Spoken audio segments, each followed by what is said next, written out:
कुछ दिन पहले मेरे एक दोस्त ने मुझे एक वीडियो सेंड किया। क्या था उस वीडियो में? वो वीडियो दिखाता हूँ मैं आपको।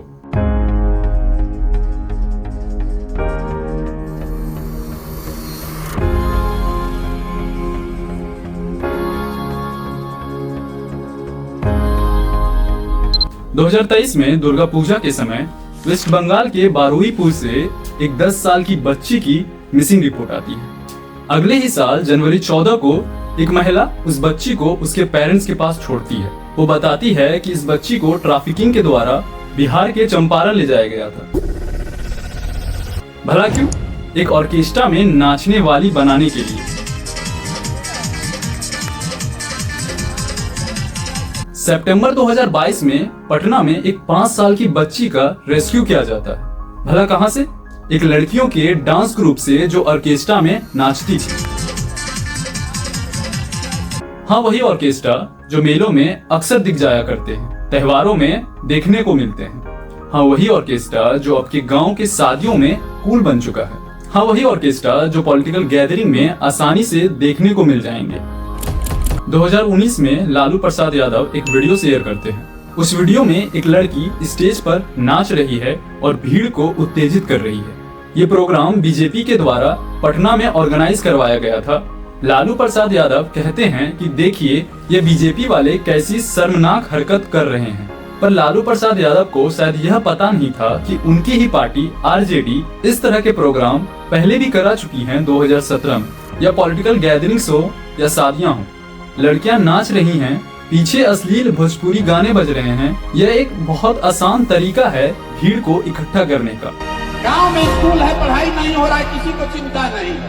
अभी ऑर्केस्ट्रा का नाच आ जाए तो पूरा गांव वहाँ टूट पड़ेगा। आज के समय नारे लग रहे हैं कल्चर बचाओ, कल्चर बचाओ, लेकिन यूपी बिहार में कल्चर के नाम पर क्या परोसा जा रहा है? ये जो बच्चे हैं ये सब देख रहे हैं, क्या बन रही है उनकी मनोस्थिति? क्या लगता है आपको ये जो लड़कियां नाच रही हैं, इनके लिए ये कला है या कलंक? आखिर क्या है ये ऑर्केस्ट्रा?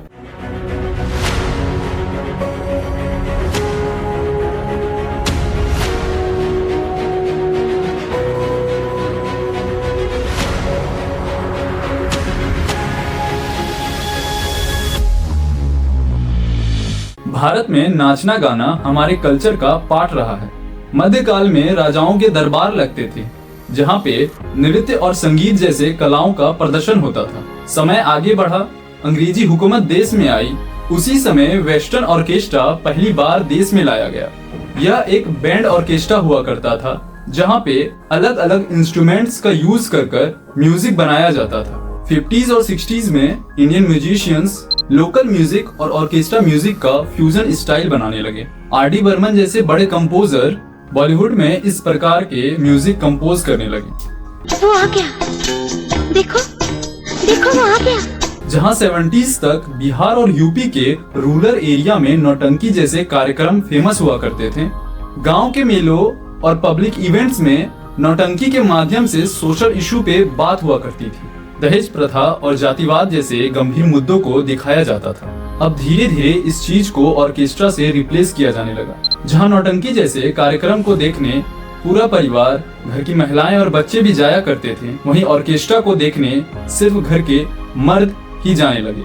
जहां लड़कियां बॉलीवुड के आइटम सॉन्ग्स पर नाचा करती थीं और दूसरी तरफ वो लोग सीटियां मारा करते थे। आज के समय में इस तरह के प्रोग्राम बिल्कुल कॉमन है। एक डीजे, बॉलीवुड या भोजपुरी सॉन्ग और एक डांसर। पर ये हमेशा से इस तरह के नहीं थे। बिहार और यूपी में एक ट्रेडिशन है शादियों के समय डांस का, जिसे कहते हैं जनवासा। जनवासा बेसिकली ऐसे परफॉर्मेंसेस हैं जहां डांसर फोक सॉन्ग्स पर डांस करती हैं। इन गानों में कोई डीजे नहीं हुआ करता था। गानों के लिए तबला, सारंगी, ढोलक जैसे इंस्ट्रूमेंट का यूज करते थे। बेसिकली ये परफॉर्मेंसेस दुल्हन की फैमिली दूल्हे के घर वालों के लिए अरेंज करती थी। इसमें लड़कियां भी डांस करती थीं, पर ये कभी वल्गर नहीं हुआ करता था। आप इस बात से अंदाजा लगा सकते हैं कि 90s के समय में आर्टिस्ट के घर वाले भी उनके परफॉर्मेंसेस को देखने जाया करते थे। इसका मतलब ऑब्वियसली ये वल्गर तो नहीं हुआ करते होंगे। पर 2000 में कुछ बदलाव हुआ। 2000 से भोजपुरी मूवीज की गाने धीरे धीरे अश्लील होते गए और इस प्रकार जो ट्रेडिशनल जनवासा था वो रिप्लेस हो जाता है ऑर्केस्ट्रा से, जो म्यूजिकल इंस्ट्रूमेंट्स थे रिप्लेस हो गए डीजे से, और जो फोक सॉन्ग्स थी वो रिप्लेस हो गई वल्गर भोजपुरी गानों से।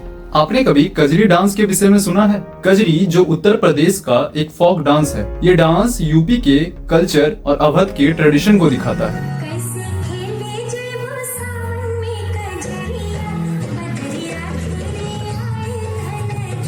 पर आज लोग यह मीनिंगफुल फोक आर्ट को छोड़कर क्या देख रहे हैं?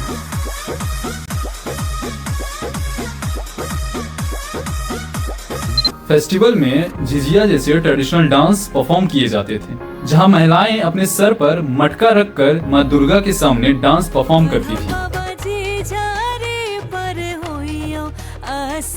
आज के यंग जनरेशन को शायद कोई रुचि नहीं रही अपने फोक हेरिटेज को लेकर। आज के समय वो क्या देखना पसंद कर रहे हैं और वो डांस करने वाली लड़कियों के साथ क्या हरकतें कर रहे हैं, ये सब देखकर ये लड़कियों के लिए पंचायत 2 का एक सीन याद आ गया। वहाँ जीतू भैया कहते हैं, ये सब नाचना वाचना छोड़ क्यों नहीं देती?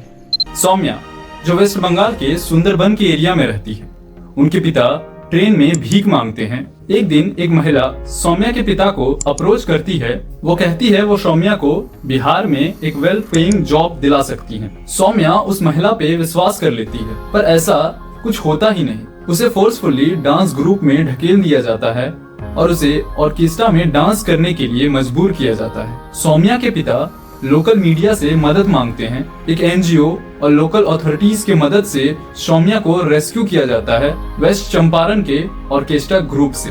कुछ ऐसी ही कहानी है 13 साल की रिया सिंह की। 2014 में मनोज कुमार जो एक एजेंट हैं लड़कियों को बिहार तक पहुंचाने वाले, वो रिया के परिवार से प्रॉमिस करते हैं कि वो रिया को पटना में वेल एजुकेशन और एक रिस्पेक्टेबल जॉब दिला सकते हैं, पर ऐसा कभी कुछ होता ही नहीं। उसे भी ऑर्केस्ट्रा की अंधेरी दुनिया में ढकेल दिया जाता है, जहां से निकल पाना बहुत ही मुश्किल है। और हर बार मनोज कुमार जैसे बाहरी एजेंट नहीं होते। अक्सर देखा गया है लड़कियों के फैमिली मेंबर्स या लड़कियों के बॉयफ्रेंड उसके ट्रैफिकिंग में इन्वॉल्व होते हैं। 2017 में एक मूवी रिलीज हुई जिसका नाम था अनारकली ऑफ आरा। ये मूवी बिहार में एक डांसर की लाइफ दिखाती है और कैसे एक परफॉर्मेंस के दौरान पावरफुल लोग उन्हें मॉलेस्ट करते हैं। पहले हमको छेड़े हैं, सबके सामने मारे हैं और फिर धमकी भिजवाए। सबको लगता है हम गाने वाले लोग हैं तो कोई आसानी से बजा भी देगा। और ये फिल्म तक ही सीमित नहीं है, ये रियल लाइफ में भी कई डांसरों के साथ होता है। पैसे देने के बहाने इधर उधर टच करना,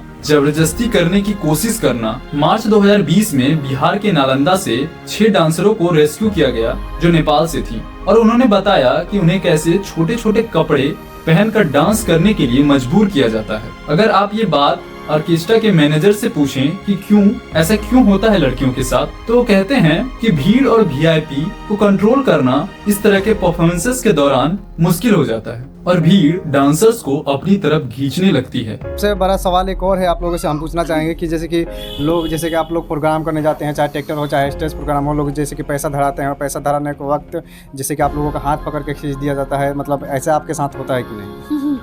बहुत हुआ है मेरे साथ ऐसा।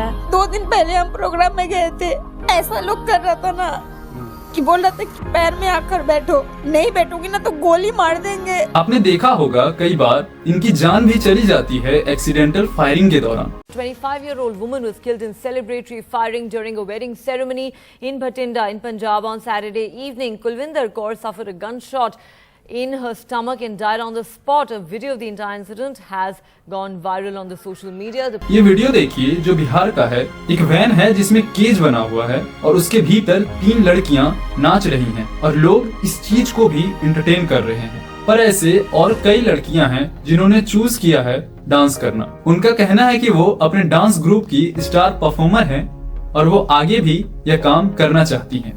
बट मेरा अभी भी शौक है और मैं अभी भी काम करूंगी। चलिए वापस से उसी वीडियो पे जाते हैं जो मैंने आपको स्टार्टिंग में दिखाया था। क्या लगता है आपको ये जो बच्चे 10-12 साल के होंगे, इनके दिमाग में एक स्त्री की क्या छवि बन रही होगी?